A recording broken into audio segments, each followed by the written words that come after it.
No drywall in any building, unless it's a very high-end job, is perfectly straight. So you can see, I don't know if you can see down there.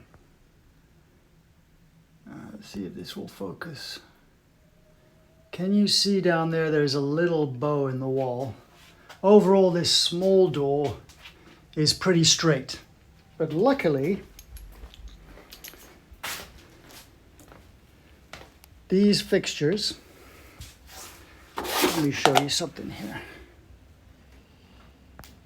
So these fixtures that hold the rail to the wall come with packs of shims like this. So it allows you to shim the backside a bit to get a nice straight rail. So we're going to put the small doors one up. I'm not anticipating having to use too many of these shims, but on the larger doors we have a bit of an issue, and I told you I'd show you a trick with a piece of string and possibly cutting out our own thicker shims and also recessing the fixture slightly, but we'll get to that in a minute. Voilà, mesdames et messieurs, the deed is done. So this rail is up. Pretty straightforward, this one, because there wasn't too much bowing in the wall. So that is up. You can see you got the door stops on there, and the tricky one is the one over there. So we'll move on to that in a minute, but I'll just pop the door on and you can see what it looks like. There you go, door is on. I know the light's terrible here, so I do apologize. Door is on, still got to paint it. And here is the door guide I'm using. I'm using these guys because these doors are pretty beefy. The ones with the groove at the bottom that I could have cut, they tend to be pretty flimsy, and MDF isn't the strongest of woods when it's constantly rubbing against something. It could wear away. So put these guys in, need adjusting that. It has to be screwed into the wall. But that is, see if we can get a bit of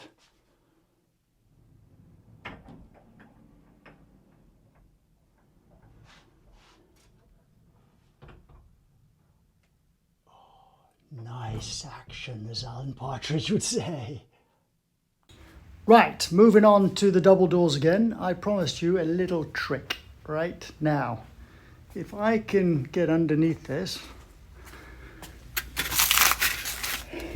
don't mind that foam, that was to hold the doors away from the wall. If I can look down the wall, you see how there's a big bow in the wall there, and then this bit is pretty straight.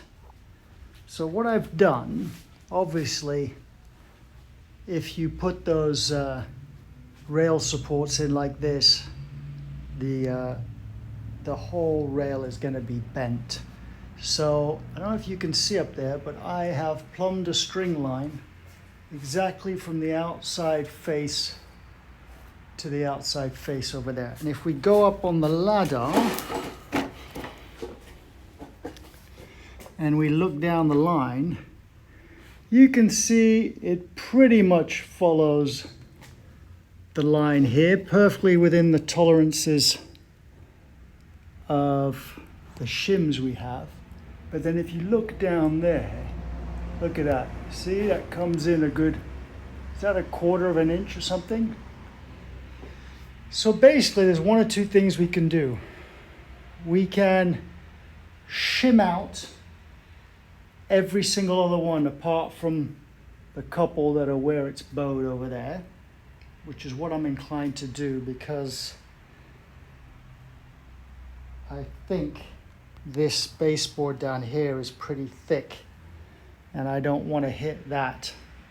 So I think that's what I'm doing. The other option is to recess. If I grab one of those,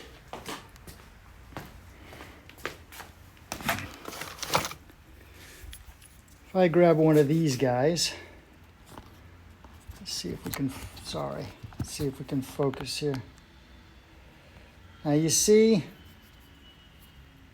this side that I'm pointing to here, this goes against the wall. And that thickness there before the rail, that's about what, 3/16? Something like that. So you could recess this a bit, 3/16 using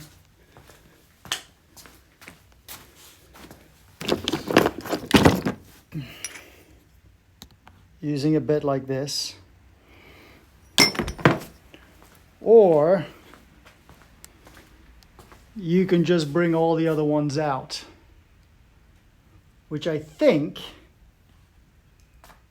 is what I'm going to do, because actually I might do a combination of both. I might actually do a combination of both so that we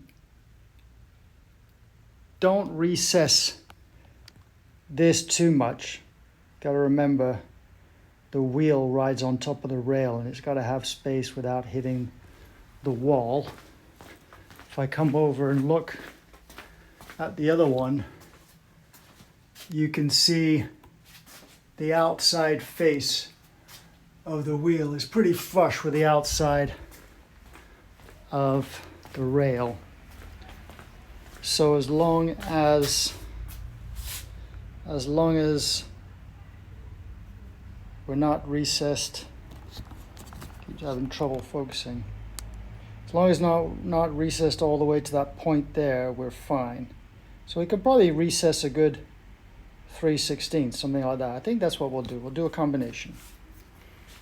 Okay, here's another little trick for you. So these are the shims that come with it. You can see that's basically a 16th. But what you can do is you can make yourself different size shims like this, just with a bit like this. This is 1 5/8, and punch that out, just chop a little bit off with a saw, and you can see you get a nice, very similar type shim that basically you can stick behind there and get a lot more kind of standoff from the wall just with one shim. Now then, you've used your Mark 1 eyeball to put in the appropriate amount of shims you think you need. And now we've repositioned the string line from one end to the other on the face of the rail supports. And if I come underneath, right, so there we are, we're touching there. We're touching on number 2, number 3 is good, number 4. Number 5 we could do with one more shim. Number 6 is good. Number 7 could do with 2 shims. Number 8, 1. 9 is good. 10 is good. 11 is the one we might recess a fraction. That's problematic. And 12 is good. So let's get on with doing that, and I'll show you what it looks like. Here is a little view of recess, little 1/8 of an inch, 1/16 of an inch recess created with that bit, which is the same diameter as these supports. And that, just by recessing that guy, that's the problem child with the big bow in the wall, but by recessing that bit, stops me having to put 5 or 6 packers behind these ones out here. Okay, here's a little view of almost the finished product. So as you can see, doors are hung. We have the stoppers on the end. There's a little bit of adjustment still needed. Right in that corner, the floor slopes up significantly, which I did not take into account, which means that the door is rubbing over there. So even though these fixtures have slight height adjustment, I have them all the way up and they're at different heights so that the doors are nice and flush with an even gap down the middle. But even with that adjustment, I'm still left with some rubbing at the bottom corner behind that bookshelf there. So unfortunately, gonna have to bring the track saw and the router back, and we're going to have to take the door off and shave just about 1/8 of an inch off the right side there. So we'll go from 0 to 1/8, or maybe 0 to 1/4. And unfortunately, that means that when the doors are closed, there'll be a slightly wider gap on the right, but it's the only real way of sorting that out. But apart from that, I'll show you the final product when the doors are painted and the hardware's in. Thanks for watching. Okay, here we go. A little bit of trimming.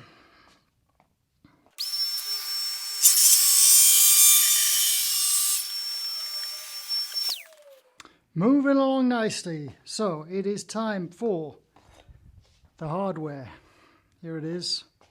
This goes on one side like this, nice and beefy. And then on the side of the door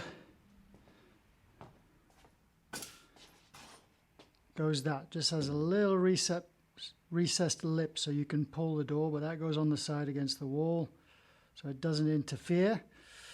We have to drill these nice and plumb and straight through the door, which is why we're going to use one of these. These really help you guide something straight through a door. So we'll use that. We'll drill the holes out, make sure the hardware fits, and then it will be painting prep time.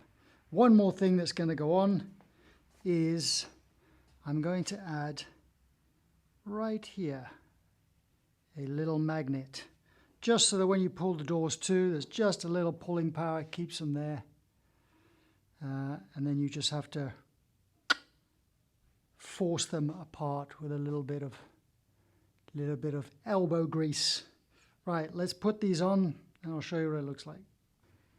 Little bonus tip for you: when you drill these holes, just drill them out slightly, just maybe a 30-second oversized.